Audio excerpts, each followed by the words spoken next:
I found the hotel receipt in her gym bag on a random Wednesday afternoon. Not hidden, just tucked in a side pocket with breath mints and her membership card. The Grand Paloma Hotel, downtown Phoenix, 3 nights over the past 2 months.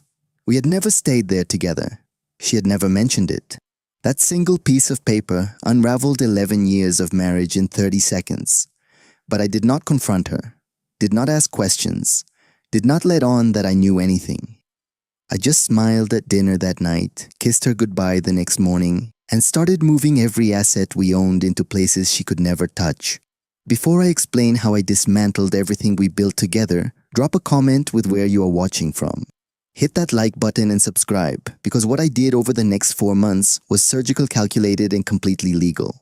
I met Lauren when I was 26, working as an accountant for a mid-sized firm in Phoenix. She was 24, a marketing coordinator at the same company. We met at a holiday party, spent the whole night talking in the corner while everyone else danced and drank. She was smart, funny, ambitious. We started dating a week later, moved in together after 6 months, got engaged at the 2-year mark. We had a small wedding in Sedona, just family and close friends. Honeymoon in Hawaii, came back and bought a modest house in Scottsdale. Both of us were climbing in our careers. She moved into a senior marketing role. I made senior accountant, then manager. We were building the life we planned. Dual income, no kids yet, but maybe someday travel twice a year, decent savings. Everything looked perfect on paper. Around year 5 of marriage, I started my own accounting practice. Small at first, just me and a part-time assistant working out of a rented office. Lauren was supportive, helped with marketing materials, set up our website. The business grew steadily. By year 8, I had 4 employees and enough corporate clients to pull in solid 6-figure revenue.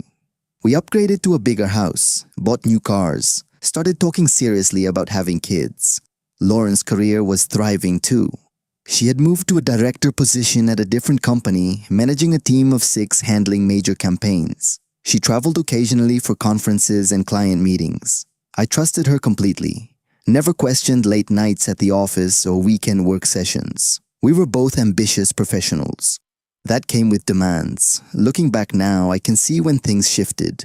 Around year 9, she started working out more. Joined a high-end gym downtown, went 5 times a week.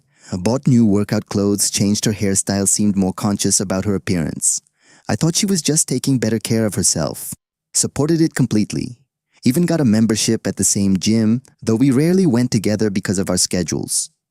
She also became more protective of her phone. Started taking it everywhere, even to the bathroom. Set up a passcode when she never had one before. When I asked about it casually, she said her company required it for security. Made sense. I did not push.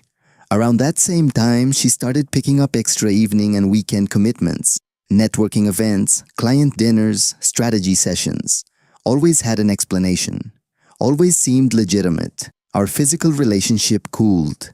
Not dramatically, just gradually.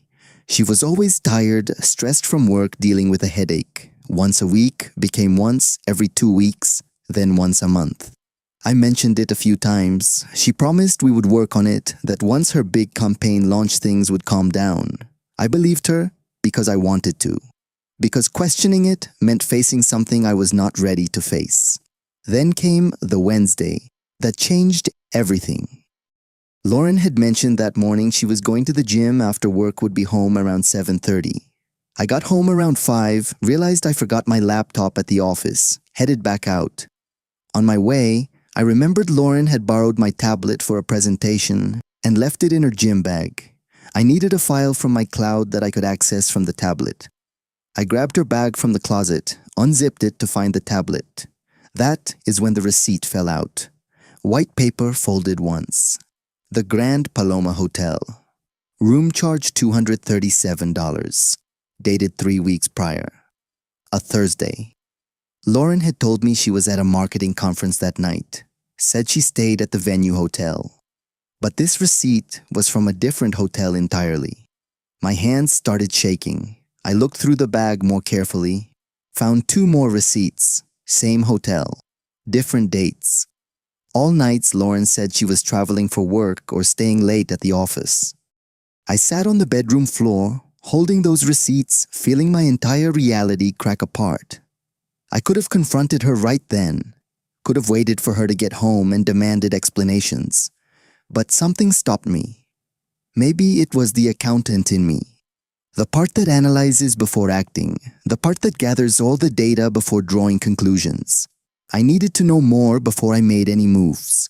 I put the receipts back exactly where I found them, grabbed the tablet, went to my office and started thinking. If she was having an affair, confronting her immediately would put her on defense. She would lawyer up, start hiding assets, make the divorce messier than it needed to be.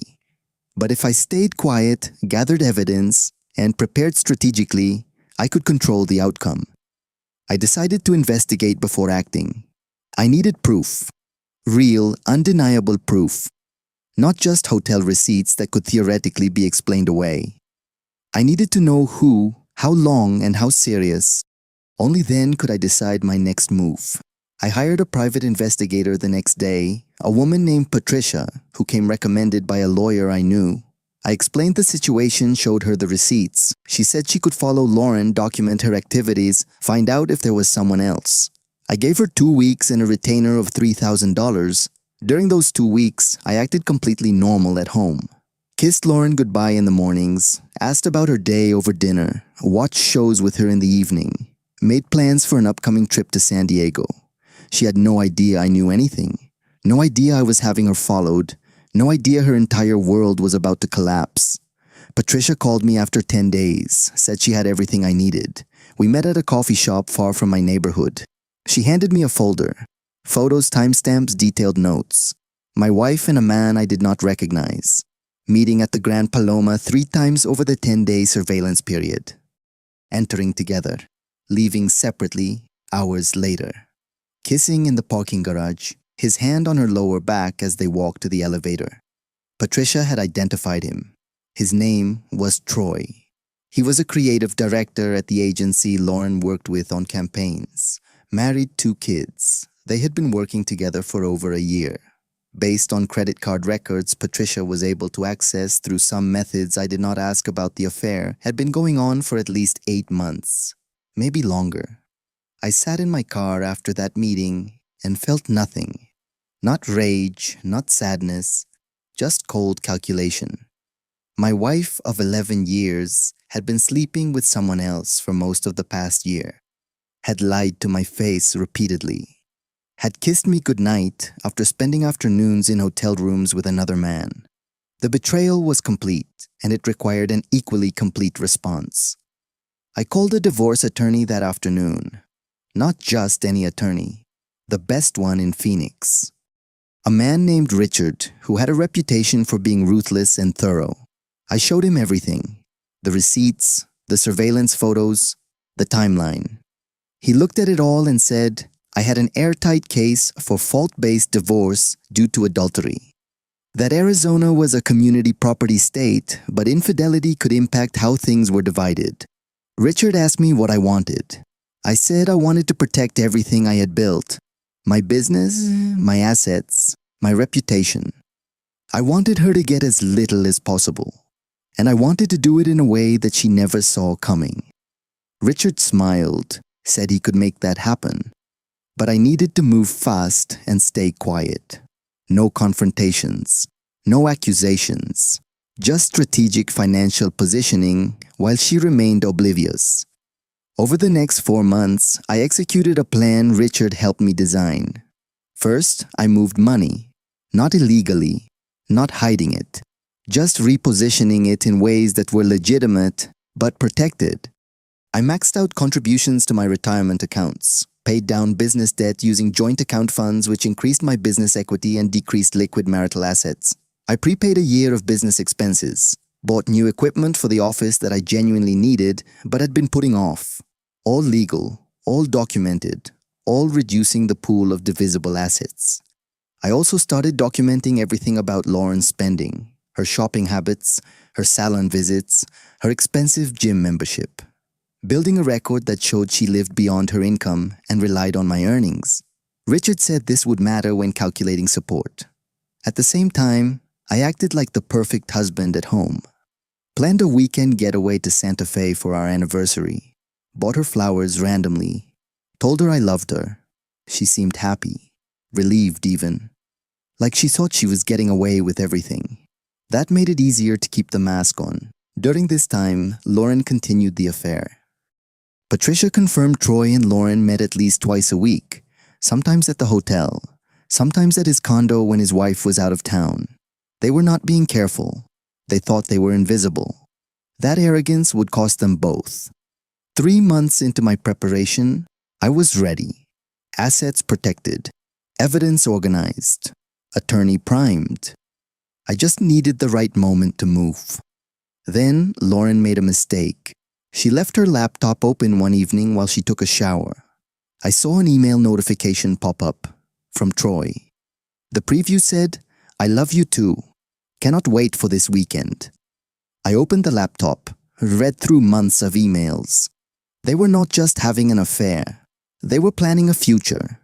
Talking about leaving their spouses, about being together publicly, about how much happier they would be once they were free. Lauren had told Troy she was waiting for the right time to ask me for a divorce, that she wanted to do it after the holidays so it was less messy. She was planning to leave me, after 11 years, for a man she had known for barely 1, and she was going to blindside me with it, probably expecting me to roll over and give her half of everything. That email thread was the final piece. I took screenshots of everything, backed them up in 3 places. The next morning I told Lauren I had to travel for work, said I would be gone for 2 days. She seemed relieved, probably planned to see Troy while I was away. I did not actually go anywhere. I checked into a hotel near our house and waited. That evening, Richard filed divorce papers, fault-based citing adultery with evidence attached. Lauren was served at her office the next morning by a process server. I got the call confirming service around 10 a.m. I imagined her opening that envelope, seeing the photos, reading the allegations, realizing I knew everything that I had known for months while smiling at her across the dinner table. She called me immediately. I did not answer. She called 15 times, left voicemails crying, begging me to talk to her, texting that it was not what it looked like that she could explain. I blocked her number. Richard had advised no contact except through attorneys. I followed his advice precisely. Lauren showed up at my hotel that evening. I have no idea how she found me. Maybe tracked my car, maybe guessed I would not go far. She pounded on the door, crying, demanding I let her in. I called hotel security. They escorted her out. She stood in the parking lot screaming that I was a coward, that I owed her a conversation. I watched from the window and felt absolutely nothing. Her attorney contacted Richard the next day, wanted to negotiate, said Lauren was willing to admit fault if we could work out a settlement without going to court. Richard told them we were not negotiating, that we had evidence of an 8-month affair, that Lauren was facing a fault finding, and that if she wanted to minimize damage, she should accept our terms. Our terms was simple. I kept the business, the house, and my retirement accounts. She kept her car, her personal belongings, and her own retirement. We split the equity in the house 50-50, but since I was keeping it, I would buy her out at current market value. No alimony because she had income and had destroyed the marriage through infidelity. Clean break. Lauren's attorney pushed back, said she was entitled to more, that she contributed to my business success through emotional support and marketing help in the early days, that she deserved spousal maintenance. Richard buried them in evidence, showed how I had financed 90% of our lifestyle, how Lauren's spending exceeded her income, how her affair partner had been receiving gifts purchased with marital funds, how she had been planning to leave me anyway, so claiming she deserved support was absurd. The negotiation dragged on for 6 weeks. Lauren tried to reach out to me multiple times through mutual friends. I ignored all of it. Finally, her attorney advised her to take the deal. She signed. The divorce was finalized 4 months after I found those receipts. I got everything I wanted. She got a check for her half of the home equity, about $80,000, and walked away with nothing else except her personal items. The fallout was messy. Lauren's affair became public knowledge. Troy's wife found out, filed for divorce as well. Troy lost his job when the agency found out he was sleeping with a client contact on company time. Lauren's reputation in the marketing world took a hit. She ended up taking a lower position at a different company. Last I heard, she and Troy were still together, but struggling financially. 2 divorces and 2 ruined careers did not leave much to build on. Mutual friends picked sides. Most sided with me once they knew the full story. A few tried to stay neutral, said both people contribute to a marriage failing. I cut those people off. There is no neutral when someone cheats for 8 months and plans to blindside their spouse with divorce. You either get it or you do not. My family was supportive. My parents never particularly liked Lauren, said she always seemed self-centered. My sister told me she suspected something was off, but did not want to say anything without proof. I appreciated their support, but mostly, I just wanted to move forward. It has been 2 years since the divorce finalized. 2 years since I discovered the affair and strategically dismantled our marriage on my terms. 2 years since I proved that staying quiet and planning carefully is more powerful than reacting emotionally. And life is objectively better now. The business is thriving. I expanded to a second office, hired 3 more accountants, increased revenue by 40%. Without the distraction of a failing marriage, I could focus completely on growth. Clients noticed, referrals increased. I am building something that is entirely mine with no complications. I sold the house. Too many memories, too much baggage. Bought a modern condo downtown with a view of Camelback Mountain. Smaller space, but it is mine. Decorated exactly how I want. No compromises, no shared decisions. Just my space, my rules. I started dating about a year after the divorce. Casually at first. Met someone 6 months ago who is different from Lauren in every way. Her name is Rachel. She is a veterinarian, down-to-earth, honest. She knows the whole story about my marriage and divorce. She respects how I handled it. We are taking things slow, but it feels healthy, real, built on actual trust. I also learned things about myself through this process. I learned I can be strategic even when emotionally destroyed, that I can keep a poker face when necessary. That preparation and patience are more powerful than confrontation. That protecting yourself is not cold or calculating, it is smart. Do I regret how I handled it? Not even slightly. Some people said I should have confronted Lauren immediately, given her a chance to explain or come clean. But why? So she could lie more. Manipulate the narrative. Start hiding assets before I could protect myself. No. Staying quiet gave me control. Let me dictate terms. Let me walk away with what I built. Do I miss her? No, I miss the person I thought she was. The woman I married 11 years ago. But that woman was not real. The real Lauren was someone who could cheat for 8 months, lie daily, and plan to leave me while pretending everything was fine. I do not miss that person at all. Did I ever find out why she did it? She sent me a long email about 6 months after the divorce. Tried to explain, said she felt invisible in our marriage, that I was always working, building my business, and she felt neglected. That Troy made her feel desired and appreciated. That she knew it was wrong but could not stop. Classic affair justification. Blaming the betrayed spouse for the cheater's choices. I read the email once and deleted it. Did not respond. Because there is no explanation that makes it okay. If she was unhappy, she could have talked to me. Gone to marriage counseling. Tried to fix things. She chose deception instead. She chose to protect her double life rather than address problems. That is on her, not me. Lauren tried to reach out on what would have been our 13th anniversary. Sent a text from a new number saying she was sorry that she thought about our good years, that she hoped I was happy. I blocked the number without responding. There is nothing to say. We are done. Forever. Troy and Lauren did not last. I heard through mutual acquaintances that they broke up about a year after both divorces finalized. Turns out an affair that thrives on secrecy and excitement does not survive in the real world. Shocking, absolutely no one. Lauren is apparently single now, still working in marketing, still in Phoenix. We have never run into each other. If we do, I will walk past her like a stranger. Because that is what she is. What I learned from this whole experience is that betrayal shows you who someone really is. And once you see that, you cannot unsee it. Lauren showed me she was capable of extended deception, of living a double life, of prioritizing her desires over our vows. That is not a momentary mistake. That is character. And you cannot fix character. I also learned that revenge does not have to be dramatic. It does not require confrontation or public humiliation. Sometimes the best revenge is just protecting yourself legally and financially while the other person destroys themselves. I did not ruin Lauren's life. She did that by having an affair with a married coworker. I just made sure she could not ruin mine in the process. The 4 months I spent preparing while pretending everything was fine was the hardest thing I ever did. Sitting across from someone who betrayed you, knowing what they did and acting like you know nothing. But it was worth it. Because when I finally moved, it was decisive, clean, on my terms.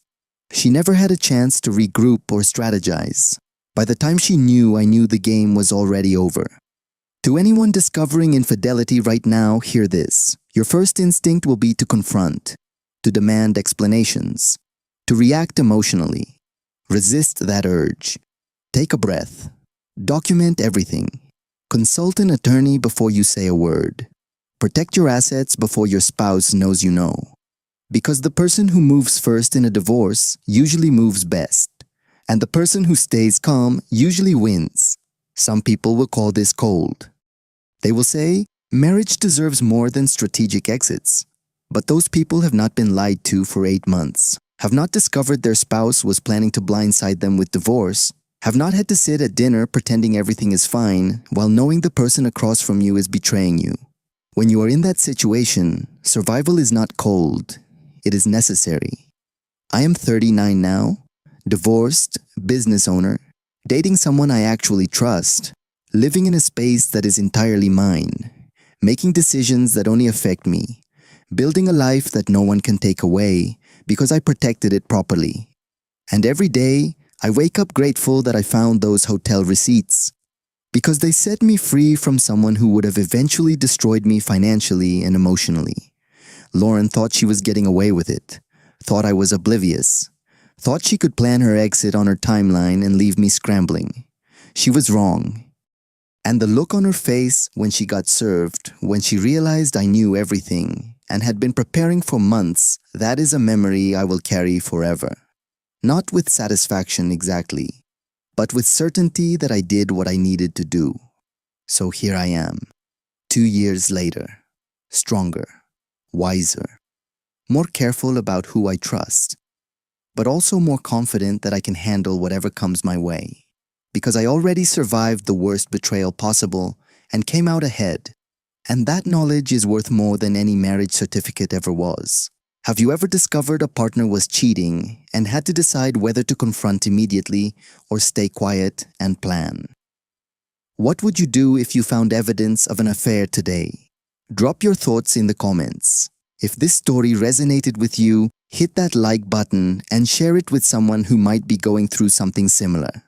Subscribe for more real stories about betrayal strategy and coming out stronger on the other side. Thank you for watching. Thank you for understanding that sometimes staying silent is not weakness, it is power. Take care of yourselves and remember the person who stays calm and plans carefully usually wins. Protect yourself first, always.